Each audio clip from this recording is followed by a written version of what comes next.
sekarang yang aneh, ada yang terlihat seperti terbuka. Baik gitu. Tapi ternyata hatinya berpenyakit. Nah,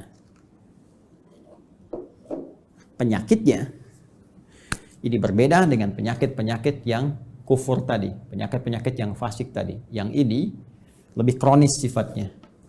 Karena tidak nampak secara langsung dari perilaku. Kalau yang kufur nampak langsung dari perilaku. Ya, penyakitnya dari fahsya misalnya muncul apa? Pornografi, nonton gambar-gambar yang tak bagus, video-video yang buruk, yang itu pornografi itu akan membawa kepada tingkat yang lebih serius. Bahkan nanti ke LGBT ini riset. Dari riset ini nanti. Jadi kalau dari mohon maaf tuh pornografi itu candu yang sangat luar biasa. Itu pornografi itu lebih bahaya dari narkoba. Narkoba aja sudah bahaya. Ya, apalagi pornografi naik nanti itu pengantar kepada LGBT, itu yang paling bahaya. Ke atasnya lagi. Nah, ini teman-teman sekalian, itu fahsya. Kata-kata kotor, jorok dan sebagainya. Ya, mencuri, membunuh, merampok dan sebagainya itu mungkar. Nah, perbuatan fasik, penyimpangan itu karena sifat-sifat tadi, fahsya dan mungkar. Nah, munafik itu samar sifatnya. Ya, kalau fahsya dan mungkar itu membentuk perilaku. Orang maling kan mencuri, kelihatan perilakunya ada. Tapi kalau munafik itu perilakunya kayak baik, sikapnya baik. Padahal kebaikan itu dibangun oleh sinyal-sinyal yang kotor dari nafsunya. Itu penyakitnya, penyakit yang sangat menarik. Berbeda dengan penyakit-penyakit biasa. Apa di dalamnya? Seperti riya misalnya, hasad misalnya, ya hiqd misalnya, dengki, dendam, riya, sum'ah dan sebagainya. Ini penyakit-penyakit seperti ini. Berbeda dengan penyakit yang ini. Nah, riya ingin kelihatan pamer, ya, ingin kelihatan dermawan. Dermawannya bagus tuh, dermawan bagus, ya bagus dermawannya. Cuma ingin kelihatan dermawan, jadi nggak bagus. Jujur bagus, ingin nampak seperti orang jujur, jadi nggak bagus. Sabar bagus, ya, tapi ingin kelihatan oleh orang seperti orang sabar, itu nggak bagus, ya kan? Ya, bersikap baik pada orang karena hartanya itu bagus, karena jabatannya bagus, hormat pada mereka. Tapi kehormatan yang diisi oleh perasaan iri hati itu nggak bagus. Hormat, ya maaf, ya di wajahnya ada senyuman, masya Allah Pak, Bapak itu luar biasa, bisa punya jabatan seperti sekarang. Cuma di hatinya, mudah-mudahan Bapak besok kehilangan jabatan. Itu hasad, keinginan meruntuhkan kenikmatan diperoleh oleh orang lain. Itu hiqd. Ini bahaya. Itu yang disebut dengan sifat-sifat ini melahirkan sifat nifak yang membentuk munafik.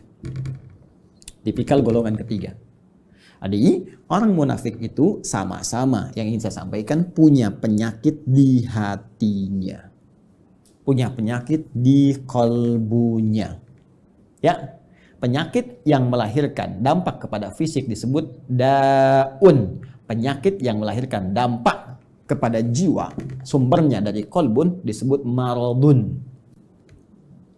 Jadi orang yang sedang riya itu maradun, orang yang sedang hasad itu kena penyakitnya maradun, orang yang hiqd, dengki, ya dendam itu maradun, ada penyakit di kolbun. Kalau satu orang, kalau banyak orang, ya maka jamak bentuknya dari kolbun jadi kulubun. Ya, di kulubnya ada apa? Ada maradun. Karena itu kalau ditanya kemudian, kenapa orang munafik itu bermasalah imannya? Kenapa dia menipu dirinya sendiri? Di ayat 9, ya kan? Kenapa dia mencoba menipu Allah dan orang beriman? Padahal tanpa sadar dia menipu dirinya sendiri. Karena di kolbunya ada maradun. Karena di kulub mereka kalau banyak. Karena munafik menular. Kalau banyak orangnya di kulubun. Ya, di kulub hati-hati mereka itu ada penyakit maradun. Maka dijawablah dari pemaparan ini. Turunlah kemudian, perhatikan, ya, pernyataan tegas dari Allah Subhanahu wa taala yang mendasari pemaparan yang telah diuraikan tadi, ayat 10. Fi qulubihim marad.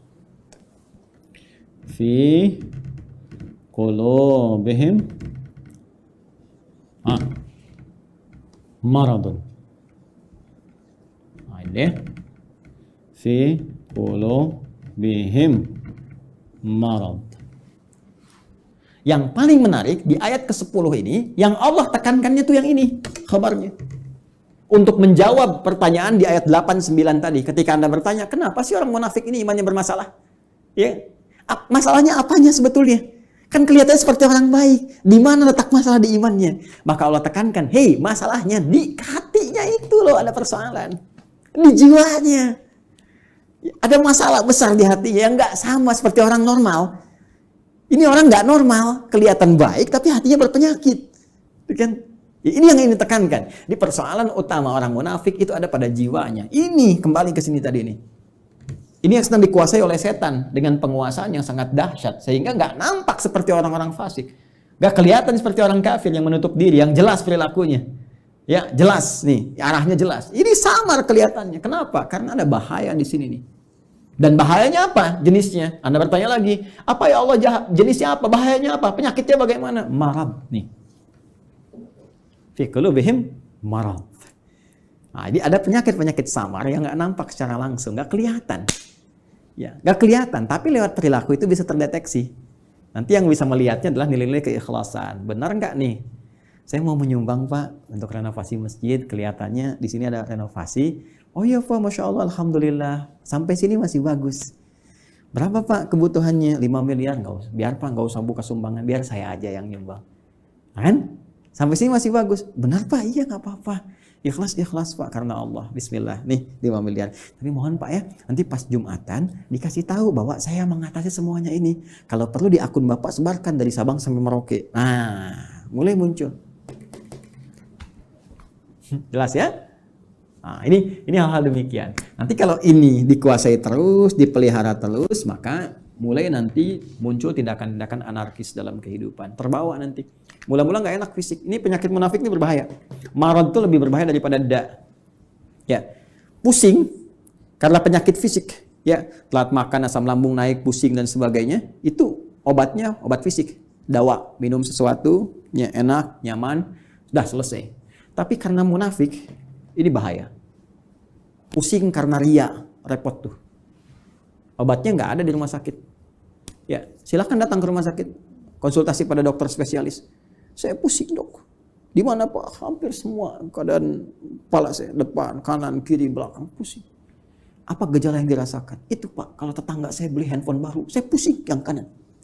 Kalau dia beli kulkas, pusing yang kiri Pak. Kalau dia pesan sesuatu yang baru, oh pusing yang depan. Nah itu, ini pasti yang ini nih. Ya, ini bahaya. Fazadahumullahu marada, kalau dia nggak taubat, terus dipelihara, dikoleksi, apalagi dihiasi oleh setan dengan hiasan-hiasan fata morgana, ya nanti dapat ini loh, dapat itu loh, ya terus dikemas seperti Abdullah bin Ubay bin Salul, ingin dapat kedudukan di Madinah, terus dia pura-pura, ya beriman, ya supaya dapat simpati, terus pakai pakaian seperti orang beriman supaya dapat perhatian-perhatian, dekat dengan Nabi, tapi di belakang merencanakan hal buruk, ya. Anti terhadap Nabi, ya, mau bahkan mengeksekusi Nabi, bikin tempat makar kepada Nabi dan sebagainya, Masjid Dirar itu kan, dan seterusnya, sampai wafat dalam keadaan yang mengenaskan. Itu hidupnya kolokan, ya kan? Hidupnya sangat mengecewakan, bikin susah, tapi matinya begitu kolokan. Dan itu kan sifat yang menular terus, tanpa batasan, waktu, dimensi dan sebagainya, terus naik dia. Makanya kalau ditemukan lagi kekinian misalnya, nah itu hati-hati. Ya, ini saya sampaikan sekali lagi untuk kehati-hatian ya. Bukan menghukumi satu dua pihak. Hati-hati cara membacanya jangan salah. Kalau salah baca berarti Anda pun sedang dikuasai oleh setan. Cepat ya. Dan saya berdoa mudah-mudahan Allah membersihkan hati kita. Awas hati-hati. Ya kalau ada kedudukan, ya, harta, benda dan lain sebagainya, kalau ada sinyal-sinyal seperti itu, maka setan sedang mulai masuk.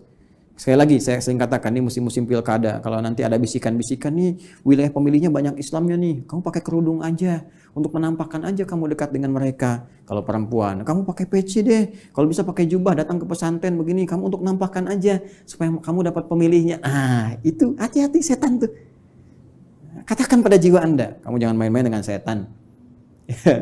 Bilang aja, kamu set, jangan main-main. Kamu ingin men-set saya. Jangan main-main dengan setan, gitu kan? Kalau saya mau muslim, saya jadi muslim yang sesungguhnya. Saya pakai peci-peci beneran. Bahkan ini menjadi momentum saya untuk bertobat kepada Allah. Kalau saya dipilih, saya akan jadi pemimpin yang benar. Ya, saya akan dipilih pejabat yang benar. Jadi muslim yang benar. Nah itu. Ya. Pun demikian, hati-hati kalau sedang bermasalah, ya nggak pernah bersentuhan dengan jilbab, nggak pernah bersentuhan dengan peci, dengan tasbih, tiba-tiba tertangkap di persidangan bawa tasbih, bawa peci, bawa ini. Kalau motivasinya bagus, jalan untuk bertobat baik. Tapi kalau dorongannya udah untuk menarik perhatian hakim, juri, supaya ada kasihan, unsur kesolehan, pakai aja ini.